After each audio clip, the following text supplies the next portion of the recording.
मेरे प्यारे साथियों, सबको नमस्ते। मैं राम केवल सर आप लोगों को आज पहला लेक्चर ये मेरा है UP TET, C TET, UP police, लेखपाल भर्ती एंड अदर कॉम्पिटिटिव एग्जाम्स के लिए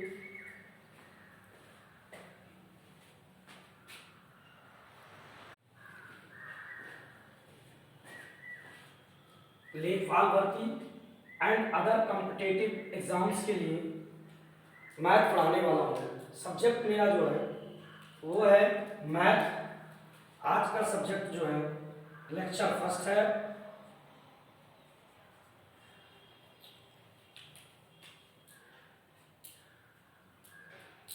सब्जेक्ट नेम जो है वो है मैथ।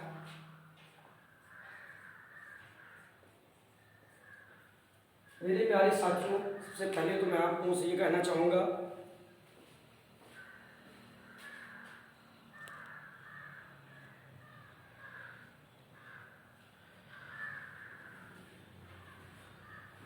मेरे प्यारे साथियों, मैं राम केवल सर, सबको नमस्ते। आज आप लोगों को मैं कॉम्पिटिटिव एग्जाम्स के लिए मैथ पढ़ाने वाला हूँ। और सबसे पहली रिक्वेस्ट ये है कि पूरी वीडियो शुरू से लेकर के अंत तक देखना, तब मज़ा आएगा। पूरी वीडियो समझ लीजिएगा आराम से। जहाँ समझ में ना आए वीडियो रोक दीजिए, कुछ समय पश्चात फिर से देखिए।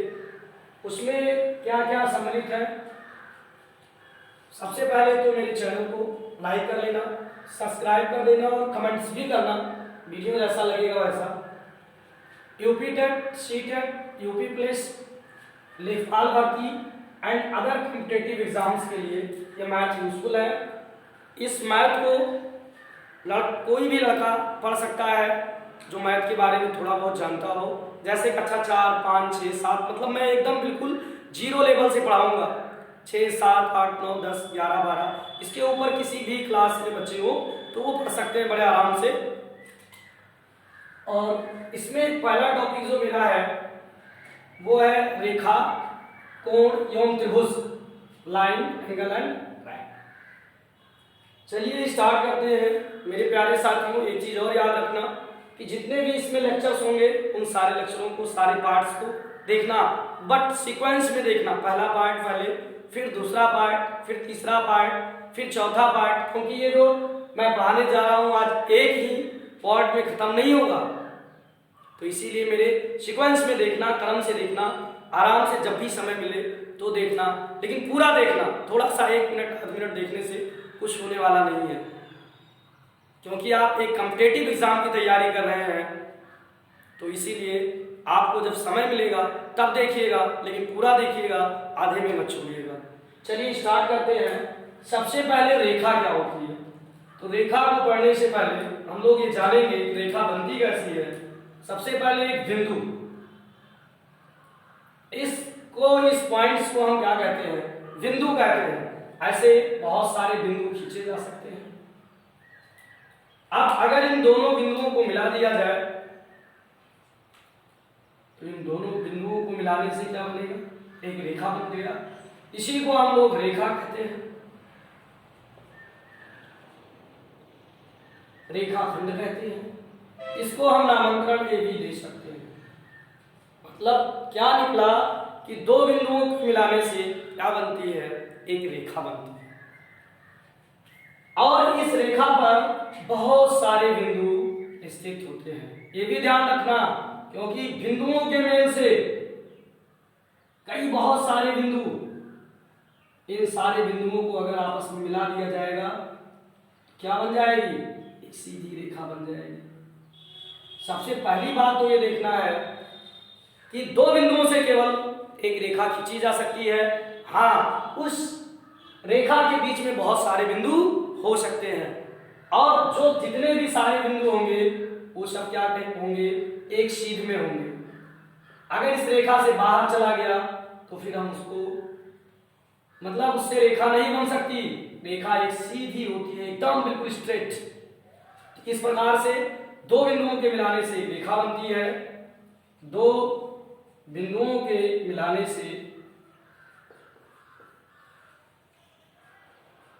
से रेखा बनती है,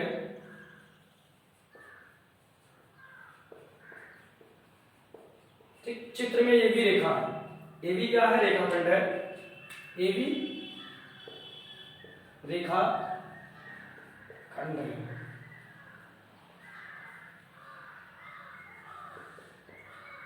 अगर कोई रेखा इस तरह से है, यहां से निकली है और ऐसे जा रही है, तो इसको हम लोग बोलते हैं किरण। इसको क्या बोलते हैं हम लोग इसको बोलते हैं किरण। मतलब ये, और किसी भी रेखा को दोनों तरफ अनंत तक बढ़ाई जा सकती है। मान लो कोई दो रेखाएं हैं, मतलब एक रेखा है ये यहां से यहां तक, ये भी, तो इसको हम लोग दोनों तरफ अनंत तक बढ़ा सकते हैं। और हाँ, एक बिंदु से बहुत सारी रेखाएं गुजर सकती हैं, अनंत रेखाएं। एक बिंदु से अनंत रेखाएं गुजर सकती हैं, बहुत सारी रेखाएं निकल सकती हैं, बहुत सारी रेखाएं। मतलब एक बिंदु से अनंत रेखाएं गुजरती हैं। अगर बिंदु आपके पास एक है, तो एक बिंदु से क्या है, अनंत रेखाएं गुजरती हैं। एक बिंदु से अनंत रेखाएं गुजरती हैं,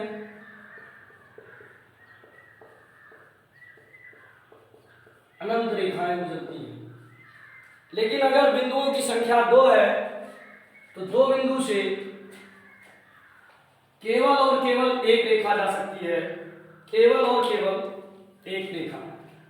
दो बिंदुओं को केवल और केवल एक रेखा बनेगी, केवल एक रेखा। दो बिंदुओं से कितनी रेखा खींची जा सकती है, केवल एक रेखा। कितनी रेखाएं खींची जा सकती है, केवल एक रेखा। दो बिंदुओं से होकर जाने वाली केवल एक रेखा खींची जा सकती है, लेकिन एक बिंदु से अनंत रेखाएं खींची जा सकती है। और एक बिंदु पर, मतलब दो बिंदुओं के बीच में या एक रेखाखंड के बीच में बहुत सारे भाग होते हैं, ठीक।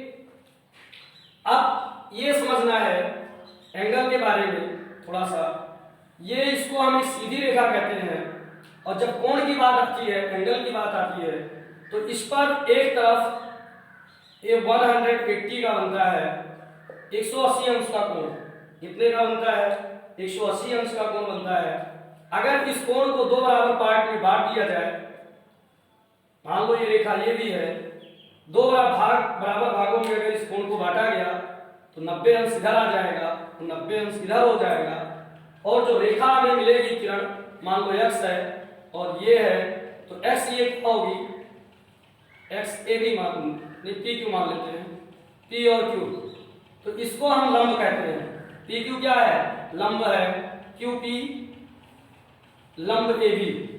एक वर्ड आप लोगों ने सुना होगा लंब के बारे में। लंब क्या होता है, किसी सीधी रेखा पर कोई रेखा इस प्रकार पड़े जो 90 अंश का कोण बनाए, तो उसको हम लोग बोलते हैं लंब। जैसे मान लो एक सीधी रेखा है और इस सीधी रेखा पर एक रेखा इस प्रकार से आ रही है, ठीक।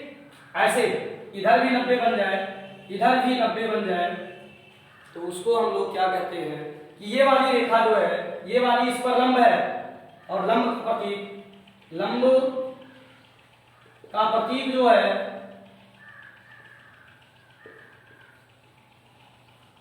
लंब का प्रतीक इस तरह से होता है, ऐसे ऐसे। इसी आकृति को छोटी बना देते हैं, तो एक सीधी रेखा पर कितने अंश की कोण बनती है, 180 अंश की कोण बनती है एक तरफ। लेकिन अगर एंगल हम लोग 180 ऊपर बनेगी, तो 180 नीचे भी बनेगी। 180 अगर ऊपर बन रही है, मान लो यहां से ऐसे 180 बन रही है, केंद्र है 180 अंश, तो नीचे भी 180 अंश बनेगी। कितना बनेगी, 180 अंश। अगर हम लोग इधर इस दिशा में जा रहे हैं, तो हमारा कोण प्लस होगा, समझिए, बहुत अच्छे समझिएगा। लेकिन अगर हम लोग इस दिशा के बजाय इधर से चल रहे हैं, नीचे से, तो इधर जा रहे हैं, तो हमारा कोण का मान जो होगा वो माइनस में होगा। इधर भी क्योंकि हम लोग 30 अंश का कोण इधर भी ड्रा कर सकते हैं और इसके नीचे भी 30 अंश का कोण हम लोग खींच सकते हैं, लेकिन जो नीचे होगा वो 30 अंश का कोण क्या होगा, माइनस होगा, लेकिन जो ऊपर होगा वो प्लस होगा, क्योंकि इस बिंदु को 0 मान लिया गया है।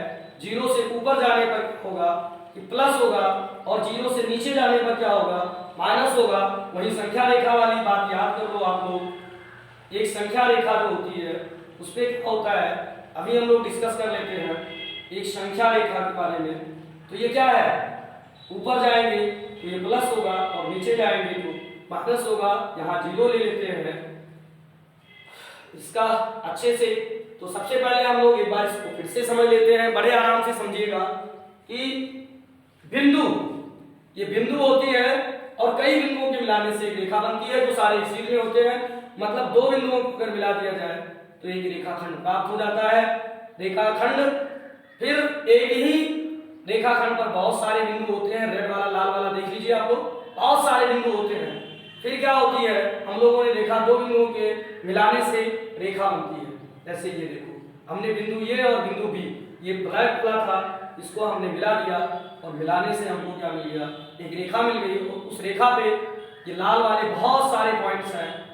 अब और क्या है कि एक बिंदु से के बहुत सारी रेखाएं गुजर सकती हैं। अगर एक तरफ तीर है तो इसको हम लोग किरण बोलते हैं, ये किरण आगे की तरफ जा रही है। और किसी भी रेखाखंड को दोनों तरफ एक समान रूप से बढ़ाया जा सकता है, मतलब जितना चाहे उतना बढ़ाया जा सकता है। उसके बाद में हम लोगों ने पढ़ा कि किसी भी रेखा पर एक और कितने अंश का कोण बनता है, 180 अंश का कोण बनता है। कितने अंश, 180 अंश का कोण बनता है। और अगर इस 180 अंश के कोण को हम लोग दो बराबर भागों में बांट दें तो यहाँ हमको 90 मिलेगा, यहाँ मिलेगा हमको 90 मिलेगा, इधर भी 90 मिलेगा। और ये जो QP है वो इस पर लंब होगी। और फिजिक्स लैंग्वेज में इसको हम लोग अभिलंब बोलते हैं, भौतिक विज्ञान के भाषा में हम लोग इसको अभिलंब बोलते हैं। फिर क्या होती है, लंब की प्रतीक, ये लंब की प्रतीक है, ये वाली जो है वो लंब की प्रतीक है, लंब की प्रतीक है। उसके बाद में फिर हमने क्या देखा कि जब कोण पर ऐसे ही सीधी रेखा पर कोण पर ऐसे जाएंगे ऊपर की तरफ तो हमारी कोण इधर आएंगे, फिर ऐसे नीचे जाएंगे। लाल वाला देखिएगा, लाल वाला, ये लाल वाले की तरफ चल रहे हैं। ये तीर क्या बता रही है, चलने की दिशा। अगर आप ऐसे जा रहे हैं तो जो कोण होगा वो प्लस होगा, सब सारा एंगल जो बनेगा वो प्लस बनता जाएगा, लाल वाला। और ये नीला वाला जो है, नीला वाला अगर नीचे जा रहे हैं उल्टा तो क्या होगा, ये सब माइनस होगा। क्या होगा, माइनस, ये सब माइनस होगा। वो संख्या रेखा वाला रूल है। संख्या रेखा में क्या रूल है कि एक संख्या पर बीच में 0 लिखते हैं, ये 6वीं 7वीं के गणित में दिया हुआ है। फिर 1 2 3 ऐसे लिखते हैं, 4, मतलब राइट हैंड पे अगर जा रहे हैं तो प्लस, लेकिन इधर जा रहे हैं तो माइनस, इधर जा रहे हैं तो माइनस। अब मेरा मान लो पेन है और पेन के बीच में 0 है। अब पेन को अगर ऐसे नोक ऊपर ले जाएंगे, ऊपर, तो क्या होगा, इसके बीच का कोण बढ़ेगा ना, एंगल ऐसे, तो क्या होगी, माइनस कहाँ जाएगी। ध्यान से देखो, ये पेन मेरा है और पेन में बीचों बीच में 0 है और मैंने ऐसे रख लिया। पेन ऐसे उठाते जाएंगे, पेन ऊपर जाएगा तो प्लस वाली ऊपर जाएगी और मेरी अंगुली जो है 0 पे है, ये 0 पे मैंने रखा है, देखो ध्यान से। तो हमारी ये प्लस वाली ऊपर जाएगी और माइनस वाली नीचे जाएगी। मतलब संख्या रेखा को हम लोग इस तरह से भी दर्शा सकते हैं, इस तरह से ऊपर जाने पर प्लस और नीचे जाने पर माइनस।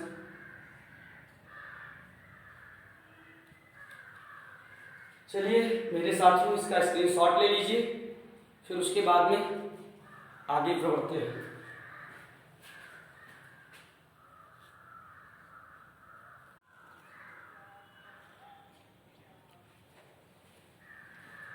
चलिए अब आगे बढ़ते हैं हम लोग। एक सीधी रेखा जो होती है उस पर ऊपर की तरफ हम लोग पढ़ लिए हैं कि कोण जो बनता है वो 180 अंश का बनता है। कितने अंश का, 180 अंश का बनता है। और फिर क्या है कि अगर इस पे कोई किरण खींच दिया जाए, मान लो रेखा ये भी है और ये वो बिंदु है और भी खींच दिया गया, तो हमारी कोण दो भागों में बट गई। कोण क्या बन गई, दो भागों में बट गई। एक तो ये कोण है, कोण को किसी भी रेखा पर ऐसे रेखा है और ऐसे कोई दूसरी रेखा कहीं किसी बिंदु पर प्रक्षेप करे तो यहाँ जो बनता है उसको हम लोग कोण बोलते हैं। क्या बोलते हैं? कोण। और जैसे जैसे हमने बताया कि ऊपर ये बढ़ता जाएगा वैसे वैसे हमारा एंगल का मान बढ़ता जाएगा, जैसे जैसे ऊपर जाएगा वैसे वैसे कोण का मान बढ़ेगा। ऊपर जाएंगे तो क्या होगा? कोण का मान हमारा बढ़ता जाएगा। तो ये क्या है कि हमारा दो भागों में बट गया। एक तो कोण एओडी बन गया, या एओडी की जगह पे कुछ भी मान सकते हो, यस मान सकते हो, यहाँ आप लोग वाई मान सकते हो इतना। और एक कोण बन गया आपका बीओडी या डीओबी। मतलब एक चीज हमेशा याद रखिएगा, कोण लिखते समय जिस बिंदु पर कोण बन रहा है उसको बीच में रखते हैं। आप इसको बीओडी भी लिख सकते हो, चाहे बीओडी लिख लो, बीओडी, या आप ये मान लो इसको डीओबी, या क्या मान लो? डीओबी। दोनों एक ही चीज है, बशर्ते कोण कहाँ बनना है? वो पॉइंट पर, तो वो बीच में होना चाहिए।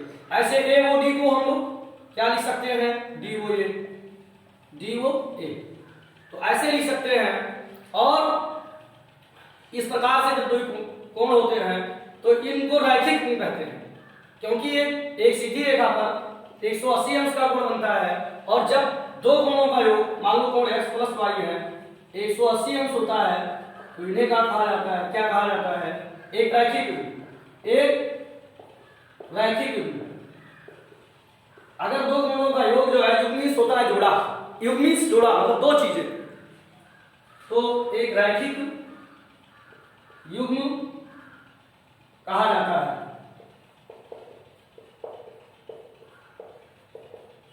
एक चीज और है कि अगर दो कोणों का योग, एक होता है कोटिपूरक कोण, कोटिपूरक कोण। इसमें क्या होता है,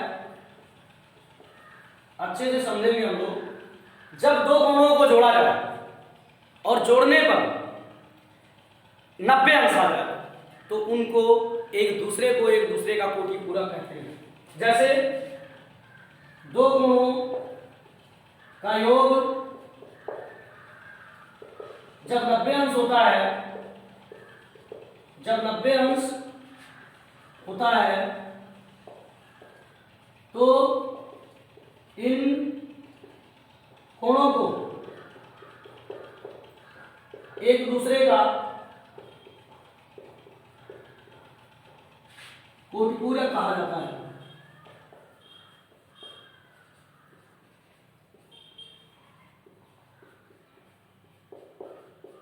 एक दूसरे का कोटिपूरक कहा जाता है। जैसे हम ले लेते हैं 65 प्लस 25 जोड़ेंगे कितना आएगा? 90 अंश। 35 प्लस 55 कितना आएगा? 90 अंश। फिर ले लीजिए 20 प्लस 70 बराबर 90 अंश। 89 प्लस 1 ले लीजिए बराबर 90 अंश। ऐसे बहुत सारे पेयर्स मिल सकते हैं हमको। मतलब कि दोनों का योग 90 हो तो ये दोनों कोण एक दूसरे के कोटिपूरक कहलाएंगे। अगर 25 अंश कोटिपूरक पूछा जाएगा तो 65 अंश होगा, और अगर 65 अंश का कोटिपूरक पूछा जाएगा तो 25 अंश होगा। अगर 35 अंश का कोटिपूरक पूछा जाए, एग्जाम में आ गया किसी एग्जाम में कि 35 अंश का कोटिपूरक होगा, 35 अंश का कोटिपूरक, तो फट से दिमाग में ले आओ कि सर जी ने मुझको पढ़ाया था कि दोनों को जोड़ दें तो 90, तो भाई 35 में कितना जोड़ दें? 90। तुरंत आंसर मिलेगा 55। या आप ऐसे कर लो, 90 में से क्या करोगे? 35 घटा दो तुरंत, 10 में से 5 गया 5, फिर बचा गया 8 में से 3 गया 5, 55 अंश। अगर एग्जाम में आ गया कि 82 अंश का कोटिपूरक बताओ, तो 82 में कितना जोड़ दें हम लोग कि 90, 8। तो शायद आप लोग कोटिपूरक समझ गए होंगे। नहीं समझ में आता है तो कमेंट बॉक्स में तुरंत आके लिख देना। अब हम लोग जाते हैं कोटिपूरक के बाद दूसरी पॉइंट जो है समपूरक। समपूरक में क्या होता है? समपूरक कोण।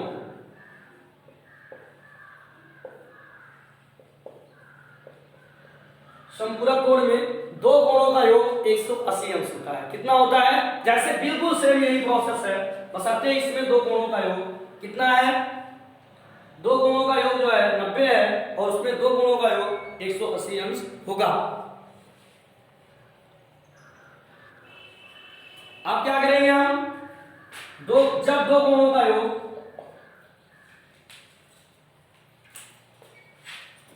दो कोणों का योग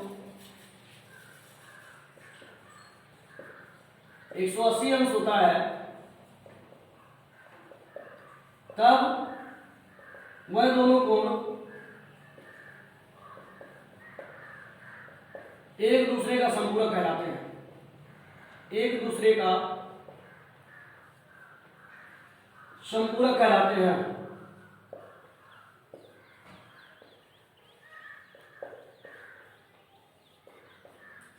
मतलब यहां मान लो कि कोई कोण, दो कोण है a प्लस बी, तो दोनों को जोड़ने से कितना होना चाहिए, a plus B equal to 180।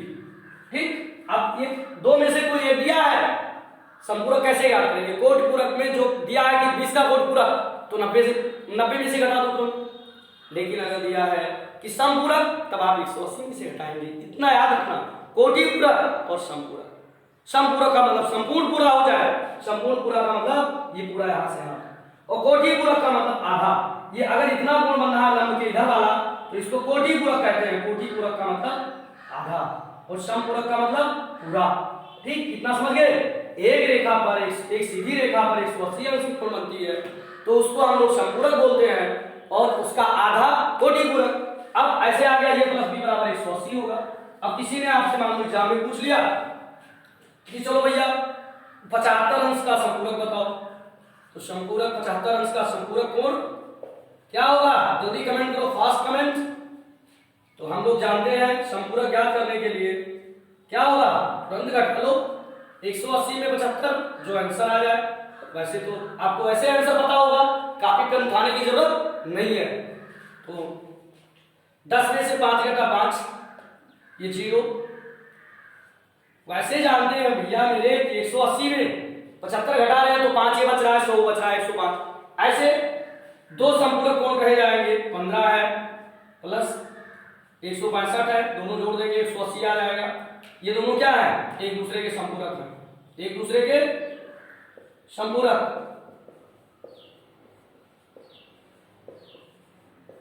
एक दूसरे के संपूरक हैं, मतलब अगर 165 का संपूरक पूछेगा तो आप 65 उत्तर देंगे, अगर 15 का पूछेगा, मतलब 165 का पूछेगा तो 15 उत्तर देंगे, अगर 15 का पूछेगा संपूरक तो आप 165 देंगे। मतलब जो कोण दिया रहेगा उसका संपूरक पूछेगा, तो उस कोण को आपको क्या करना है, 180 में से घटाना है। अगर कोटि पूरक है तो कितने कितने में से घटाना है, 90 में से। चलो इसका स्क्रीनशॉट ले लो भाई लोग, जल्दी से आगे बढ़े हम लोग।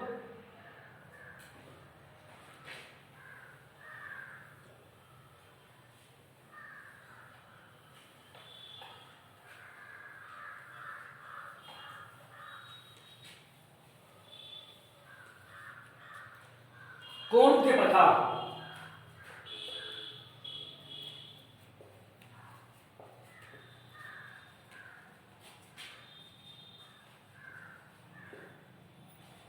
चलिए देखते हैं कोणों के प्रकार को हम लोग वेरी सिंपल में से समझने का प्रयास करेंगे। ये 5 प्रकार की होती है। एक तो होती है सरल कोण, या द्विरेखीय कोण कहते हैं, या इसको क्या कहते हैं, द्विरेखीय कोण।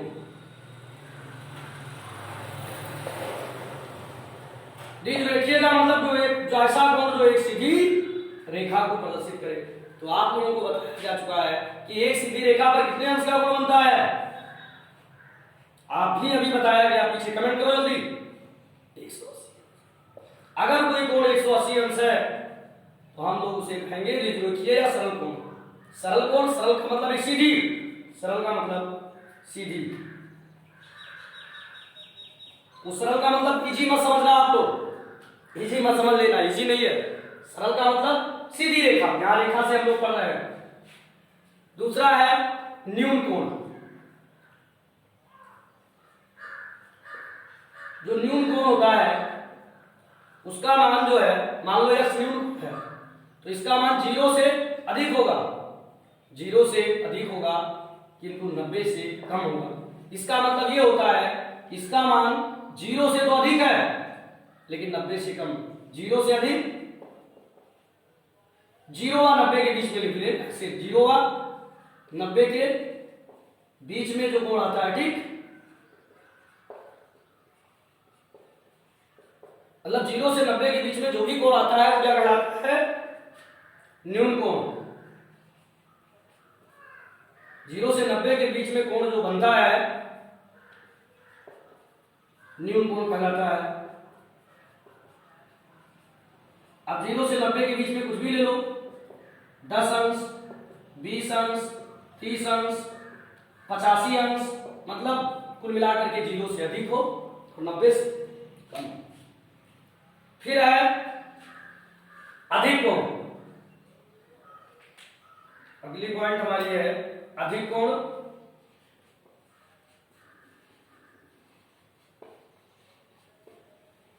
अधिक कोण में क्या होगा कि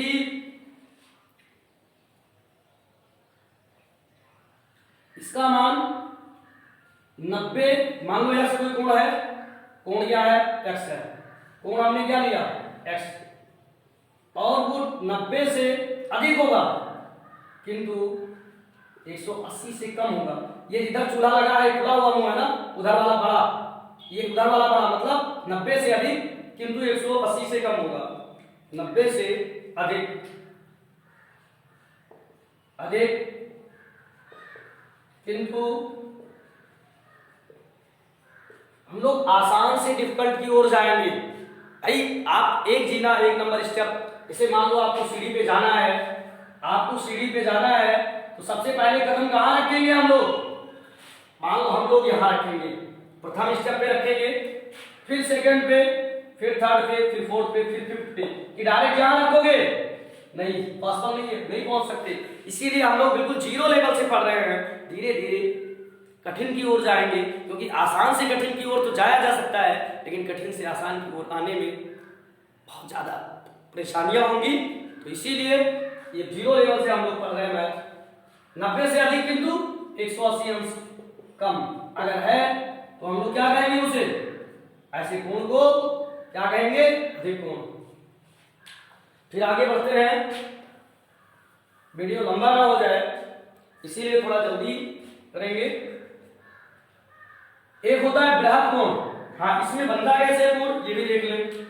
इसमें जो कोण बनेगा, मान लो एक सीधी रेखा है, यहाँ कोण बनना है ए बी, तो ये कोण 90 से क्या होगा, 0 से 90 के बीच में, तो ये 90 हो गया। अब ये भी बताया गया आप लोगों को, ये लंब है तो लंब क्या है, 90 अंश, मान लो पी है, इसके बीच में कहीं भी कोण बनेगा, लाल वाला कोण, चाहे कोण यहाँ बन जाए, कोण यहाँ बन जाए, कोण यहाँ बन जाए, कहीं भी तो बनेगा, सब क्या होगा, सब न्यून कोण, बशर्ते 90 से पहले कोण हो, 90 के आगे ना हो। इसमें क्या होगा, 90 से अधिक, तो हम लोग एक सीधी रेखा पर ए बी मानते हैं। अब मान लो कोण ओ पर बन रहा है बिंदु, तो 90 से अधिक, अब 90 कैसे होती है, ऐसे, तो इसके ऊपर किंतु 180, मतलब अगर ये तो इसमें क्या है, ये जो रेड वाले पॉइंट्स हैं, इन रेड वाले को हम क्या कहेंगे, न्यून कोण। भाई यहां से कोण बनेगा, फिर आपका कोण यहां से बन जाएगा, ऐसे बढ़ गया थोड़ा, फिर और बढ़ गया आपका कोण, फिर और बढ़ गया, ऊपर जाएंगे तो बढ़ेगा ना, ये तो हम लोग पढ़ ही चुके हैं हम लोग, ठीक। इस कोणों को हम लोग न्यून कोण कहेंगे इस कंडीशन में, न्यून कोण। लेकिन इस कंडीशन में हमारा जो न्यून कोण होगा वो प्रथम चतुर्थांश में होगा। कोऑर्डिनेट निर्देशांक ज्यामिति का मेरा एक वीडियो है हाई स्कूल का, उसको आप लोग चेक कर सकते हैं, वो भी यूजफुल होगा आप लोगों के लिए। फिर इसमें देखिए इधर बनेगा न्यून कोण, लेकिन जो अधिक कोण होगा ये प्रथम चतुर्थांश बोलते हैं, अगर नीचे एक्सिस बनाने तो इधर बनेगा, इसके ऊपर जितने भी कोण जाएंगे वो क्या कहे जाएंगे, यहां से स्टार्ट होंगे 180 से, इसके ऊपर कहीं भी ऐसे बनते जाए कहीं भी, तो ये कोण सारे लाल वाले जो हैं वो सब, मतलब काले वाले, इन सबको हम लोग कहेंगे अधिक कोण।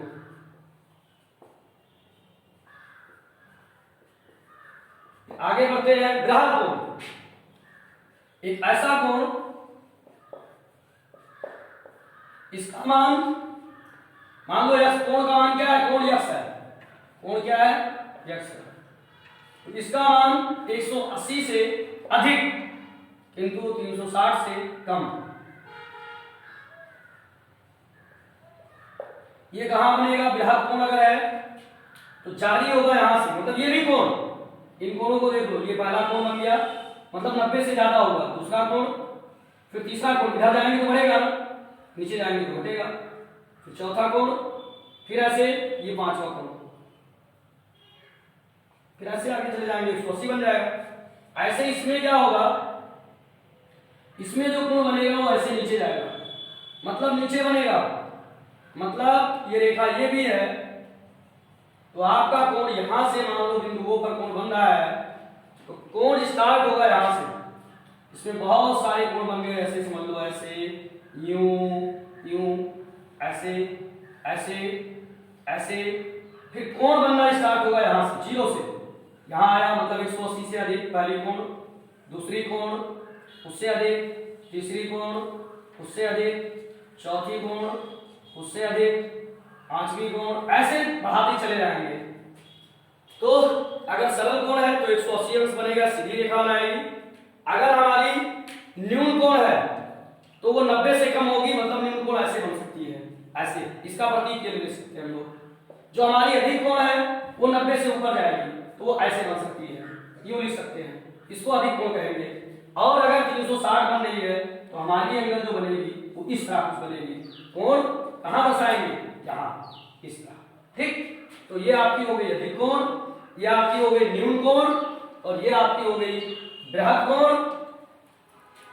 और एक आएगा इसमें और है, जिसको हम लोग बोलते हैं, इसी में लिंक निकाल लेते हैं, समकोण। ऐसा कोण समकोण, जब किसी कोण का मान 90 अंश होता है, इससे बहुत ज्यादा हम लोग परिचित हैं इस वर्ड से, तब उस समय कोण को हम लोग समकोण कहते हैं। जब कोण ये निश्चित मान है 90 अंश हो तो समकोण कहा जाता है।